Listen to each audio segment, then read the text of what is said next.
All right, it is that time. Welcome back to our weekly Shonen Jump tier list update.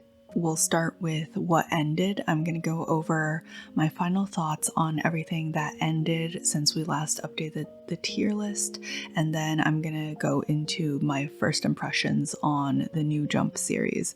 So the series that have ended this batch are Gonron Egg, Mage Next Door, and Hero Girl, and then the series that have launched are Roku's House of Oddities, Drawn to the Fire, and Class B Hero Destroyerz with a Z at the end. Lots of thoughts on the new series, but also lots of thoughts on the old series. So if you just want to skip to the new stuff, feel free to use the chapters below. We'll start with the first series that ended before actually this batch even started getting axed, and that was JJK Modulo. So JJK Modulo was the sequel spin-off to Jujutsu Kaisen. It was pretty darn good, I think, especially because the author of the series was not the artist. The art was absolutely stand out the entire run. There was not a single chapter where I thought the art was like faltering at all whatsoever.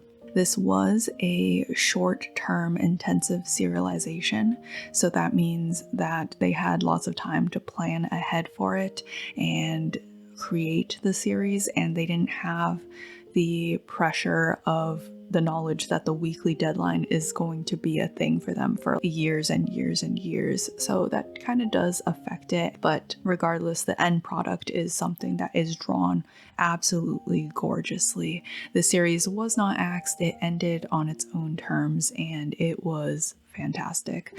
My final rating for the series is going to be 5 stars. 4 stars for Gege's writing and the fact that this was a absolutely lovely, like an epilogue of a sorts, a post-time skip epilogue for the entirety of the JJK manga, especially since the actual ending of JJK was quite rough. Having this extra little bit of closure and knowing that the world continues on, not in a perfect way, but that there is still hope in the JJK universe. It was really nice to see. It felt like an extra bit of closure for the actual series. And then I gave it 1 extra star because the art was just absolutely standout. The artist did such a good job. I know people were a little bit worried that it wasn't going to be a perfect match for JJK, but no, they captured the hype of the battles as well as the softer bits with the character interactions and the power of friendship bits fantastically. We even got to see a little bit of Mahito in the sequel, which was lovely as well. And of course, Panda and Yuji, and checking in on some of the characters. I look forward to seeing what the artist goes on to draw in the future. I would love to see them draw more battle shonen stuff. They did a bang up job with that. JJK Modulo, final thoughts. It was very good. Highly recommend. 5 stars. Gonron Egg. Not going to be as positive on this one. I actually have a lot of things to say out of this batch of axes. This is the series that I read weekly, every single week until it concluded, and it was the series that I had the most hope for in my first impressions. Gonron Egg is a kind of dark fantasy, I would say, adventure battle series. At least that's what it tried to be. Number one issue people had with it was the art. So the art style was quite unique, and in the beginning of the series, the artist employed a thicker line art brush for his artwork, his character artwork. So one of the biggest issues with the art of the series was the art for the characters didn't match the art for the backgrounds because the background artist used a different brush width and style of art from the actual artist. It doesn't necessarily look like everything's happening in the same universe. The actual character art itself, people found it ugly, and they found the character designs over-designed. Personally, I thought The art style at first in the series was okay. I'm always down for a more stylized style that's a little bit more unique and not just, the same generic anime thing over and over and over again. Gonron Egg had that little bit of uniqueness. The art style it most resembled in the magazine at the moment was probably Hunter x Hunter, but you could tell it was kind of inspired by a series that ran maybe 20-30 years ago, which is kind of nice. I did like the style. The problem was the artist could not maintain the style, so a lot of the times their artwork had anatomy issues and line art consistency issues. It's one thing to use a thick line art, but it's another thing where you can kind of tell sometimes the art wasn't exactly finished or there wasn't that much effort put into the artwork. I know the weekly deadline is absolutely brutal, and I could tell that the artist simplified their art style for running a weekly series in Jump. I have read some of their other stuff. I checked out one of their previous one-shots and also checked out some of their art for some untranslated one-shots that they did previously, and it was a lot more detailed with thinner line art. So that's why I kind of came to the conclusion like, okay, so this artist got a series launched in Jump. They know that they can't maintain that super detailed style every single week for a weekly series, so they're simplifying their style and using a thicker line art for a kind of unique art style that they can still replicate every single week. Unfortunately, it turns out they couldn't even maintain that simpler style every single week, especially toward the middle of the series. There's a section of chapters, probably around chapters 13 to 15-ish, where you can really tell that the artist just completely gave up. They stopped essentially trying at all on the artwork, and it kind of looked rushed and half-assed every single week in that time span. Personally, I find it very unfortunate because even if a manga series has 0 weekly readers, the artist at least should still be a fan of the series. So it's one of those things where even if your series has no fans, no readers, you should still be a fan of your own series that you're creating. As long as it's running in Weekly Shonen Jump, there's going to be some people reading it every single week. So it just felt like the author didn't really care about their own series. They didn't really care about their own world or their own characters. And they also didn't really care about the readers that they did have remaining. Gonron Egg did have very bad reception, both internationally and at home. But that doesn't mean that there's not people still reading it and hoping that it does improve. After 3 chapters, public reception on social media was really bad. Essentially, you would not find a single positive review about Gonron, but even so, I kept reading it. I was like, I will still continue to read it and hopefully see it improve. And it just never really got better. I really thought this was going to get axed at 17 chapters. Unfortunately, because of the way the magazine works, where if there's not a batch of series lined up to debut, they can't really cut series necessarily. It just kept going and it just kept getting more painful. At least after that low point in the middle, I think the art did get slightly better. I saw someone have some kind of like conspiracy theory that the background artist started stepping in to draw the characters for the series. I don't know if that's true. What is true is that the art style has kind of changed. If you compare the panels from the first chapters of the series to the last chapters of the series, you can tell at the very least the artist switched from his thicker line art pen to a much thinner line art pen, which does kind of get rid of the background and foreground disparity issue. So it's possible the editors or someone told the artist to change the pen and style that they were using so the two could mesh better. However, it did not really get better in what it was depicting. So another issue I had with Gonron Egg was the artist has same face syndrome. Well, I don't know if I would say same face. It's like same face shape syndrome, where every single character has slightly chubby face with like a little pointy chin, which is fine for the protagonist because he's like a younger character, but some of these characters should really not be having the same face shape as him. And it's not just like one or two characters that all have the same face shape, it's like every single character. I did not like the character designs for Oma when they reach their humanoid form. I thought that completely caused that character to lose all their potential aura, especially when compared to other bad guys of the same species that Oma was. A lot of the other alien bad guys looked way cooler than that character. And then I also really despised the humanoid form of the quotation marks big bad of the series. I should say after the time skip.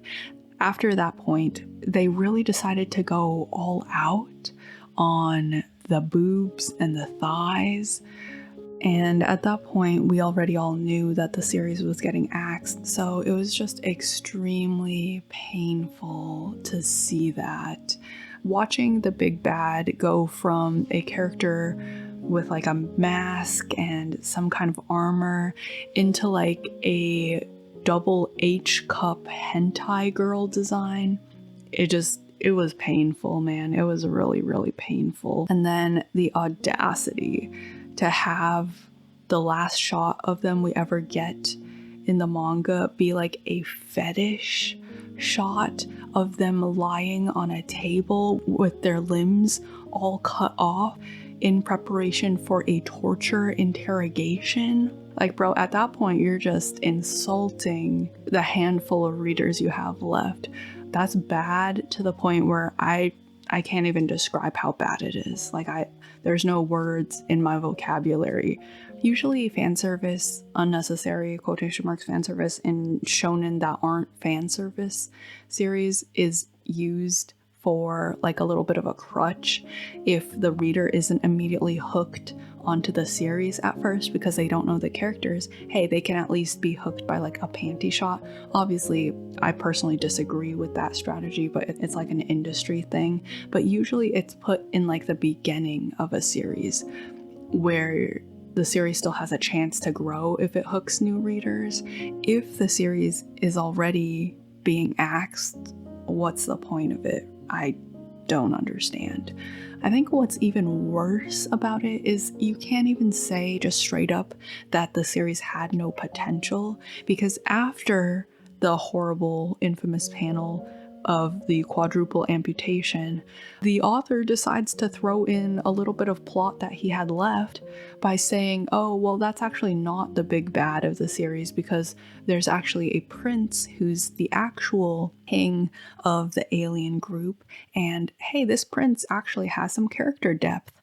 He is a morally gray character who seems to think that he's doing good and working toward the two species, the aliens and the humans, living together, and he has a good relationship with these human children. He seems caring, and he even has a good relationship with the main character's sister, who he spent the entire series looking for, which could make for some interesting future complications. And it's also cool to see that the sister also has an egg of her own, which might potentially hatch into something else and cause conflict in the future. So imagine driving your series with some modicum of potential into the absolute ground, only to at the last minute sprinkle in some little bits of potential, knowing that your readers are never going to see the payoff for that. They just had to witness the garbage fire part and not the growth from the compost afterwards.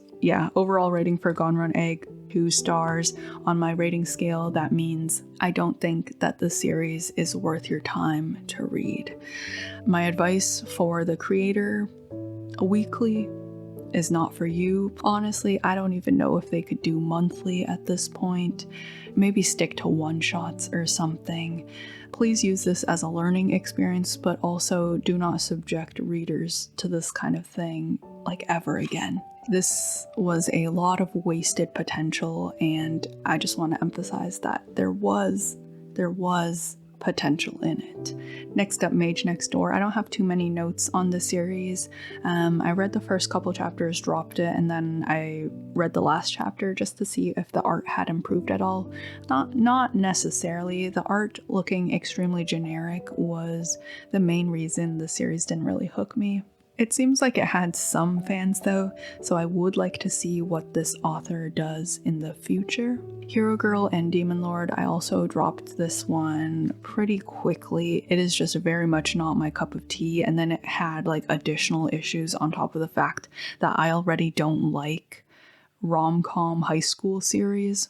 A lot of the character designs for the series absolutely were not my cup of tea. Also, it was a little bit crazy to see a manga series in the year of our Lord 2026 pull we're gonna turn this bad guy character who has tan skin white to turn him back human, quotation marks, and back good, quotation marks. Crazy that even got approved at the storyboard stage at all whatsoever, even without all the real world implications of that. He loses his sauce completely and goes from an interesting looking character into like the most generic looking rom-com male lead ever. I don't know, something about that is just very bizarre to me. If you don't internalize any of the stuff with the fan service, and if you don't internalize any of the stuff with the female lead of thinking that she can turn this tan character white to quotation marks fix him, like maybe you could enjoy this series. And it had like a pretty cute ending, but yeah, definitely not for me. And then I dropped the series before I even met this character, but like reading back through it, why did they choose to name a character Subspace? That's crazy, that's crazy. But anyways, I dropped this, so I'm not gonna give it an end rating. All right, now it's time to talk about the new stuff. First off, for this batch, Roku's House of Oddities. This is a slice of life comedy, maybe school series. It's only 3 chapters in, so we haven't seen like the extent of what it is, but from what I can see so far, I gave it a 3 out of 5 first impressions wise. The premise is solid enough. It's about a young boy who does like a little scare challenge with his friends where you have to go around to different haunted places, and so he goes around, he does the haunted places thing, and then he goes back home only to find out that the spirits haunting those locations have essentially moved into his house, and the spirits essentially become his friends, but also I would say a little bit more so his family. The humor for the series isn't extremely funny, and sometimes the jokes are a little bit overplayed. However, I do find the found family aspect of it pretty heartwarming, so if they can focus in on that aspect and develop the relationships between these characters more, I could see it becoming a little bit of a school series as well, following the main character as he goes to school, and maybe some of his new ghostly family members will want to go to school with him to see how it is, that type of thing. That could be heartwarming as well. So far, so good. I'll continue reading it and see what the series kind of develops into. The next series in this batch, Drawn to the Fire. When I saw the color page preview of this series before the new batch dropped in the magazine, I immediately kind of winced a little bit because, as you can see, it is a basketball manga. I've done the sports manga in Weekly Shounen Jump rant already like twice on this channel, so I'm going to keep it short, but the TLDR is that Jump has been launching and axing a ton of sports series recently, and they essentially don't have zero traditional sports series running in the magazine right now because they won't give them a chance to breathe. Like, okay, you've convinced us that we want to read a golf manga, we want to read a football manga, we want to read an ice skating manga, we want to read a baseball manga, but then they just keep axing them. And the point that I try to reiterate every single time is that sports series cannot be judged on the same basis as a lot of other series because of the nature of how they are. A lot of times they need more time to get set up, and their weekly viewer rates, their weekly reader stats aren't going to quite compare to something like a gag comedy series that you can read a chapter of standalone, or a battle shonen series that has a lot of hype. A lot of times people read sports series in chunks so they can maintain the pacing for the entire match or the entire game.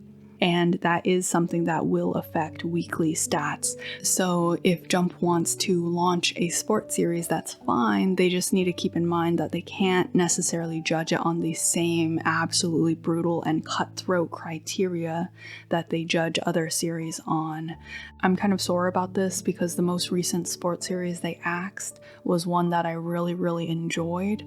So Drawn to the Fire is another sports series that they're launching, and this one is a basketball series. Basketball is a really tough sports ball out of all the sports balls that exist to make a manga out of, just because there's so many basketball manga already. So immediately you choose basketball as the sport that you want to make your sports manga of, and you're immediately competing with some of the best manga in the entire industry. So Drawn to the Fire, it's straight up already pretty solid. The art style is quite unique and it's quite well drawn, and the plot itself is a pretty normal, this short kid is really good at basketball and he wants to play basketball and make it to like nationals so he can see a friend he had in the past that was really into basketball as well. And they made a promise to each other to get really good and see each other at a higher level in the sport. Like, that's a very generic sports manga premise, and it's pretty solid. As long as it doesn't fall into some potential pitfalls, like the protagonist getting too overpowered and never losing, or the female character that he's looking up to being reduced to just a love interest, then it's going to be a solid sports series. The question is, can it be an amazing sports series? But the even bigger question is Jump going to let us actually read this sports manga, or are they just going to launch it, give us the prologue to the basketball journey, and then axe the series? Personally, I don't enjoy reading sports series weekly, but for this series, I will be reading it weekly just to contribute to the stats. I don't want to get my hopes up, but I also really enjoy reading sports manga, so like my hopes are high.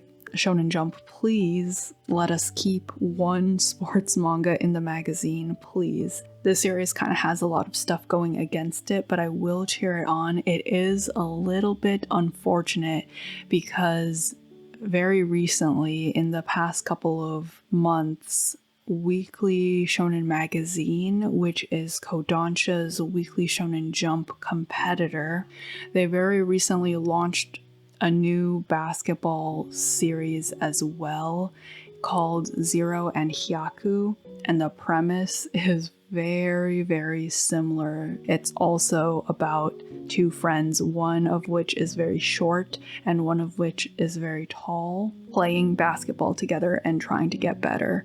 And then Drawn to the Fire is also about two friends, one of which is very short and one of which is very tall, playing basketball together and trying to get better.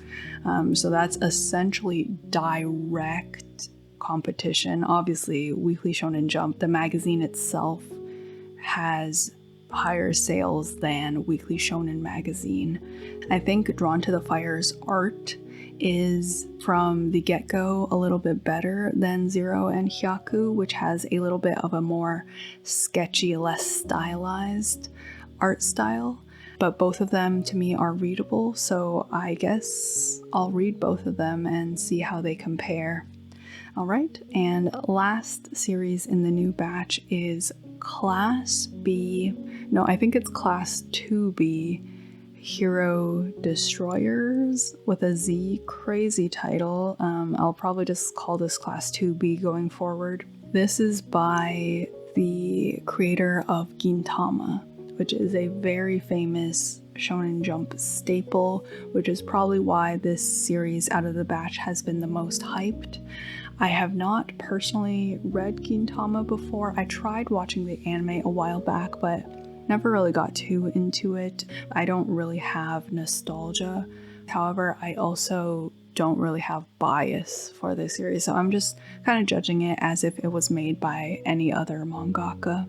That being said, I know that this creator's signature is gag comedy, and I'm not really a huge fan of gag comedy. This Class 2B new series is very much also gag comedy. It's okay, like it's fine. First impressions, it's a gag comedy. It's a gag comedy high school kind of chuny series. I'm sure it's also up a lot of kids' alleys. A lot of the reader base of Weekly Shonen Jump probably finds this pretty funny. The first chapter was very heavy on the chuny humor and the toilet humor, a lot of poop jokes, with the first real page of the manga opening up on one of the main characters climbing out of a toilet bowl. Like, the art's solid enough, and I suppose I will keep reading it for now. The premise is about a demon lord that climbs out of a toilet into the real world because somehow they got transported into the human realm, and then in the human realm they're like really chuny because they keep saying things like, I'm the demon lord, yada yada yada, and then all their normal classmates are like, well, okay. And then one day they get a transfer student who is known as also a type of demon lord. I guess he used to get bullied, so now he's really good at beating people up. And that's kind of like the joke. There's an actual demon lord that got teleported into this realm from a toilet dimension, and then there's a human demon lord, which is kind of just like his nickname because he's really good at beating people up. I guess in the toilets, because he used to get bullied in the toilets, because I think he has like irritable bowel syndrome or something. There's a lot of toilet humor in this series. 3 stars so far. I'm not sure where I put it. Honestly, I'd probably put it for now either below or above Roku's House of Oddities. Okay, so this is the final updated Weekly Shonen Jump tier list as of April 2026. Just to go through it real quick, so up here in the 5 stars we have Hunter x Hunter, which should be coming back soon. Togashi's essentially done with a batch of 10, and it'll just be a question if we'll get 10 chapters or 20 chapters the next time Hunter x Hunter comes back. One Piece, pretty big development in the series. I'm not going to do spoilers, but I will just say, yes, I like what was shown on the page very recently. However, I'm not convinced that that is the real form. I still think that it's probably going to be more like a reskinned Nami or a reskinned Sugar, because I've read this manga for over 1,000 chapters and I kind of know Oda. I would love to be proved wrong. However, at this point in time, I don't think I'm wrong. Sakamoto Days, it's been getting a lot of hate recently, which makes me sad, but at the same time, I do understand some of it. I think one of the biggest issues with the series right now, as it's coming to an end, is that the remaining bad guys that we're fighting week to week have zero aura / zero threat, because they're not gonna win any of the final battles. So it just kind of feels like we're kind of grinding in the mud until we get back to the main battle of Sakamoto versus Uzuki, which is the battle that I want to see. I did really enjoy Nagumo's battle recently, and the repercussions of that is crazy. I don't think it will be really discussed in the manga, but imagine having to fight someone that you knew for years and years and years, and then that's the outcome of the battle. Like that, there's absolutely gonna be some kind of mental consequences of that outcome. And then also, I guess I have one theory for Sakamoto Days. The character that was in the alley that we didn't get to see, people have been speculating on who that was, and it's gonna sound nonsensical, but hear me out. What if that character in the alleyway recently was Mr. Takamura? One, the damage was slicing damage, which, you know, that's something that a sword would be able to do. And two, that particular character is known in the series to be kind of an embodiment of a concept rather than like an actual human being. It would be pretty interesting to see that kind of concept is not really bound by the traditional laws governing the rest of the characters. I don't know if Suzuki is going to go that far, but that would be a pretty interesting development, I think, because that concept is no longer bound by the vessel that was containing it. Maybe it's free back in the world as that character. Sorry, I'm trying to be vague so I don't spoil it if you're not caught up to Sakamoto Days at all. Moving on, Akane Banashi, the anime actually for this series, has started the season and it looks pretty solid so far. It has apparently been pulling some not so great views, so go watch Akane Banashi, go read Akane Banashi. It's a very solid series, kind of in a way a sports series. And then Ultimate Exorcist Kiyoshi, still solid. The series is solid every single week. Cool people fighting each other with cool powers. What more can you ask? I always recommend Kiyoshi as well. It is always extremely underrated. Ichi the Witch has been really good.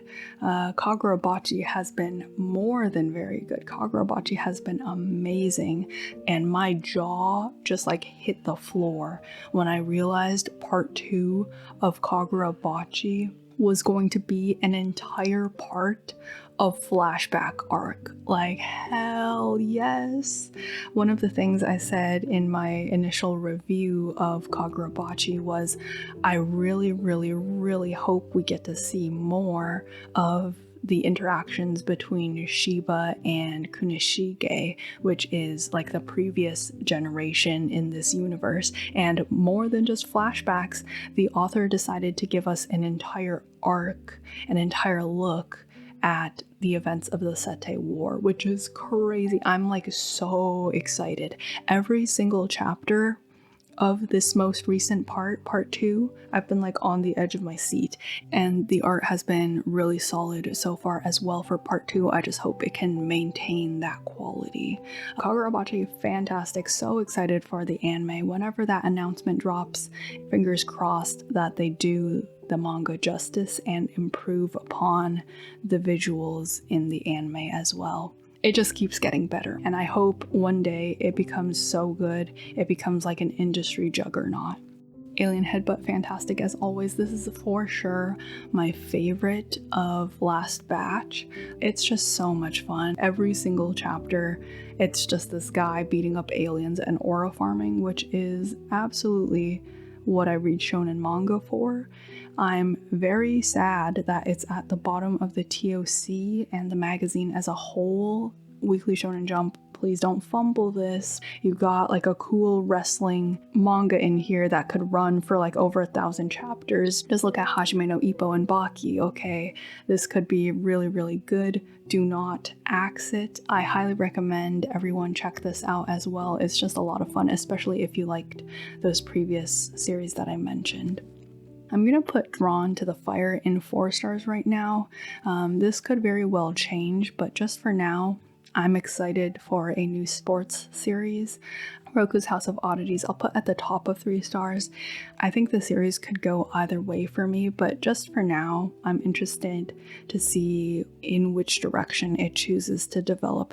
Hinata's Magic, I actually dropped this a couple weeks ago, but then I picked it back up to read again. I'm not a big fan of Kinato becoming a combatant. I think one of the only unique aspects of this series originally was that Kinato was a non-combatant. The entire premise of the series is that he's a healer who can buff other people, but in the most recent chapters he's straight up become like a fighter, and in a way more powerful than the other fighters. So it's just like, okay, well, that's fine, but it means your series is no longer about a healer who goes on a journey with other cool people who he helps. It's just about another overpowered shonen protagonist punching bad guys, which means it's now competing with every single other shonen series about a protagonist that's overpowered punching bad guys. There still are moments in this series that I do enjoy, but I'm nervous that it's gonna lose a little bit of what made it unique. The fan service, it was starting to get old, I admit, but I'm sure they could have, did some spin on it to make it unique. Like, instead of every single fan service shot being of a female character, maybe have Kinato use his power on a male character and get like a shirtless shot of him as well, with like cutesy flowers to subvert the genre expectations or something like that. Whatever it is, I just hope, fingers crossed, that this guy does not develop a harem, please. Burn the Witch still down here, no word on its continuation. And then in the dropped category, nothing really has changed. I think I'm gonna move up Someone Hurts, just because it's been like on such a roll recently. I don't have anything really to say about the series in the drop category. They're not dropped because they're bad, they're just dropped because I don't want to read them. Like, I'm very picky on romances and fan service stuff, so that's why they're all down here. And then Under Doctor is down here as well. Probably my least favorite of last batch. It just absolutely did not hook me. At some point I might go back and reread it, but it's not something that I would read weekly. Alright, that's a wrap on the updated Weekly Shonen Jump tier list. Feel free to take a look. Anything 3 stars and above, I would honestly recommend checking out from this magazine. Next video is probably going to be a gameplay video, so feel free to stick around for that. If not, thanks for watching. I will see you next time in the future. I guess whenever Jump decides to go lumberjacking once more.